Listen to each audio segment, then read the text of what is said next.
শুধু সাদা শাড়ি আর হাওয়াই চপ্পল দেখলে হবে না, জনগণের পাশে কতটা আছে, কতটা কাজ করেছে সেটুকু দেখতে হবে।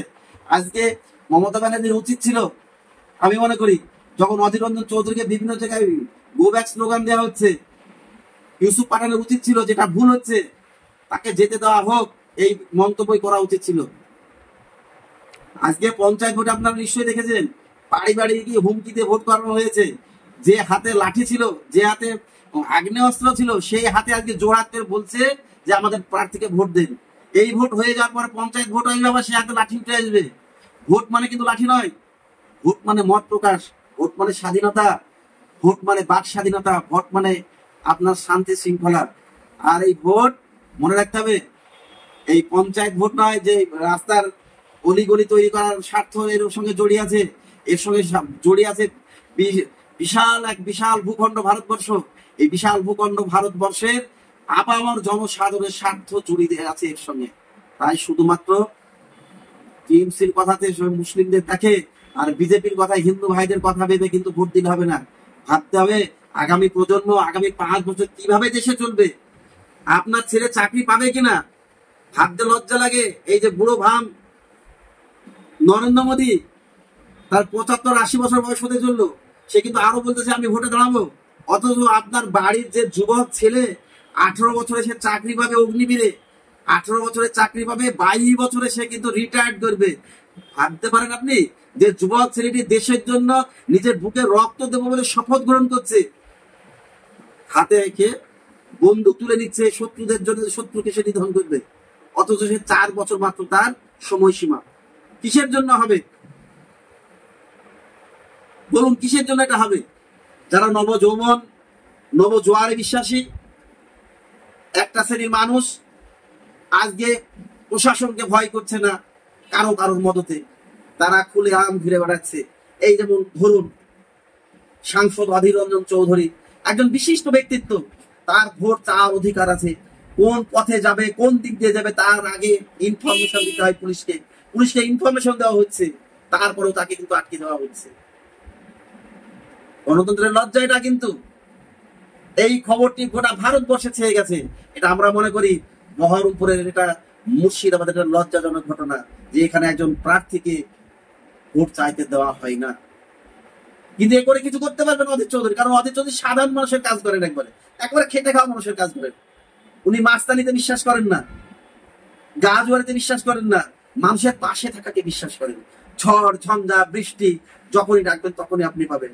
এর আগের দিনও আপনাকে আমি বলেছিলাম 2000 সাল মুর্শিদাবাদে সমস্ত এলাকা থই থই জল, কোথাও ডাঙ্গা দেখা যায় না। যেখানে দোতলা 3 তলা বাড়ি সেইখানে ডাঙ্গা দেখা যাচ্ছিল। মানুষের খাদ্যের অভাব, বাসস্থানের অভাব, যে পানীয় জল খাবে সেই জলের অভাব ছিল সেই সময়। অধীর রঞ্জন চৌধুরী দেখিয়েছেন কিভাবে মানুষের পাশে দাঁড়াতে হয়, কিভাবে খাদ্য সাপ্লাই করতে হয়। উনি জাতি ধর্ম বর্ণ কিছু দেখেননি, না মানে আক্রান্ত মানুষ তাকে উদ্ধার করতে হবে, এইটাই তার কাছে পায়ের উঠেছিল। ঠিক সেইভাবে যদি আপনি দেখেন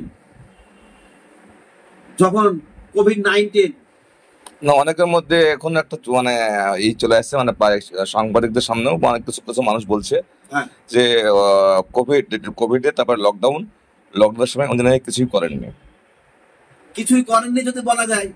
এই মমতা ব্যানার্জি কিন্তু বহু বাস আটকিয়েছিল কোথায়?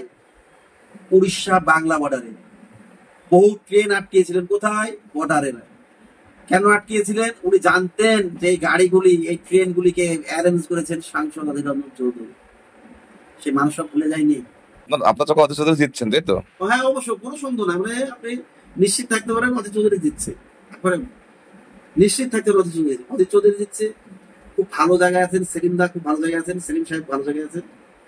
মানে এখানে বিরোধীদের আপনি চোখ মুখ দেখলে বুঝতে পারবেন, বিরোধীদের যদি চোখ মুখ দেখেন তাহলে বুঝতে পারবেন যে তাদের কি অবস্থায় তারা আছে।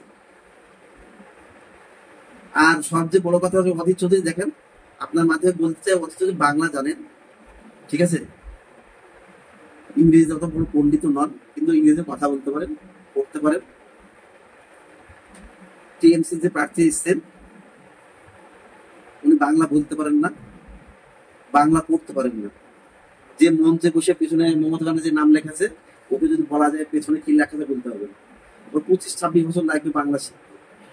আর বহরমপুরকে বহরমপুর এখনো পর্যন্ত বলতে পারেন, এখন পর্যন্ত বেরহামপুরে চলছে না।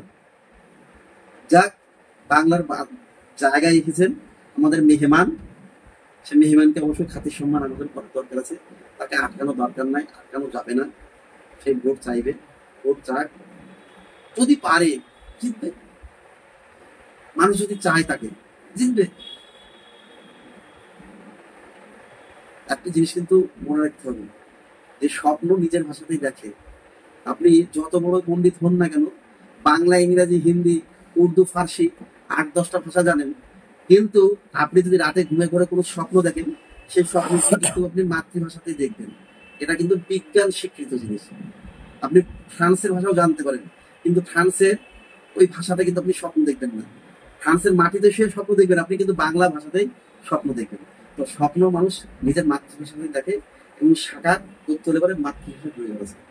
সাধারণ মানুষ জানবেন, বুঝবেন যে একজন বাঙালিকে ভোট দেওয়া দরকার, না একজন ভূমিপুত্রকে ভোট দেওয়া দরকার, না আমার কৃষ্টি কালচারের সঙ্গে যুক্ত আছে তাকে ভোট দেওয়া দরকার, না একজন বাইরেকার লোক যার সঙ্গে বহরমপুরে মোটামুটি দূরত্ব 2600 কিলোমিটার। এই 2600 কিলোমিটার দূরে কোনো লোক আপনার প্রতিনিধিত্ব করবে? হ্যাঁ, ভালো ক্রিকেট দল গঠন করতে হলে অবশ্যই আপনার ইউসুফ পাঠানকে আমাদের দরকার, অবশ্যই ইউসুফ পাঠানকে দরকার। ভালো চিকিৎসা করাতে হলে পরে অবশ্যই নির্মম সাহায্য। আর দক্ষ প্রশাসক, দক্ষ যদি আপনার রাষ্ট্রনেতা দরকার, অবশ্যই মানুষ উচিত সাংসদ হিসেবে আবার পুনরায় প্রতিষ্ঠিত নির্বাচিত। তারপরে জনার্দন মানুষের স্বাভাবিক ইচ্ছা, সেই ইচ্ছা অবশ্যই একদম রাজনৈতিক যে মঞ্চ বা রাজনৈতিক যে জগৎ, সেই জগৎকে যদি আপনি ইউসুফ পাঠানকে নিয়ে আসেন, ভালো বোলার হচ্ছে ব্রেটলি, যার বল ঠিক মতো দেখতে পায় না বহু খেলোয়াড়, ও ব্যাটসম্যান ঠিক আছে, সেই ভালো বোলার অধীর রঞ্জন চৌধুরীকে উনি ব্রেটলির সঙ্গে তুলনা করেছেন। ওই একটি কথায় পণ্ডিত যারা হয় দেখেন, তাদের বেশি পকার দরকার নেই, একটি কথায় এই যে ব্রেটলি বলেছেন এটাই যথেষ্ট, এটাই যথেষ্ট। আর একটা কথা আপনার সামনে তুলে ধরতে চাই, সাধারণ মানুষ এখন যেমন বলছে যে আমরা হয়তো তৃণমূলকে ভোট দেবো, ঠিক আছে, কিন্তু তারাও হেসে বলছে যে আপনার ইউসুফ পাঠান সে কাকে ভোট দেবে, সেটাও কোনো সাহস দরকার আছে, তাই না? আপনি একটা প্রার্থী একটা দলের নাম করে ভোট নিলেন, কিন্তু আপনি কাকে ভোট দেবেন? উনি কাকে ভোট দেবেন? বিজেপিকে দেবেন না কংগ্রেসকে দেবেন, সেটাকে ফাইনাল হওয়ার দরকার আছে। উনি অনেক জায়গায় বলছেন না উনি বহরমপুরে চলে আসবেন, ভালো কথা, বহরমপুরে আসুন, উনি স্বাগত। বহরমপুরে ভালো জায়গা আছে, স্টেডিয়াম আছে, উনি অনেক ছেলেমেয়েদের খেলা শেখাবেন, ভালো, স্বাগত। কিন্তু যেটা কথা, রাজনৈতিক মঞ্চ খেলোয়াড়দের জন্য নয়।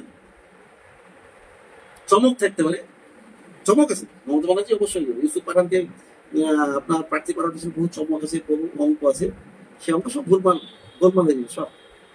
মমতা ব্যানার্জি বুঝতে পারবে, অভিষেক ব্যানার্জি তো বুঝতেই পারবে, চোখের সর্ষের ফুল দেখবে অনেকে যেহেতু হারের স্বাদ অজিত চৌধুরীর কাছ থেকে অনেকে নিয়েছেন, ও হারের স্বাদটা বড়ই তেতো হয়, সেটা নিতে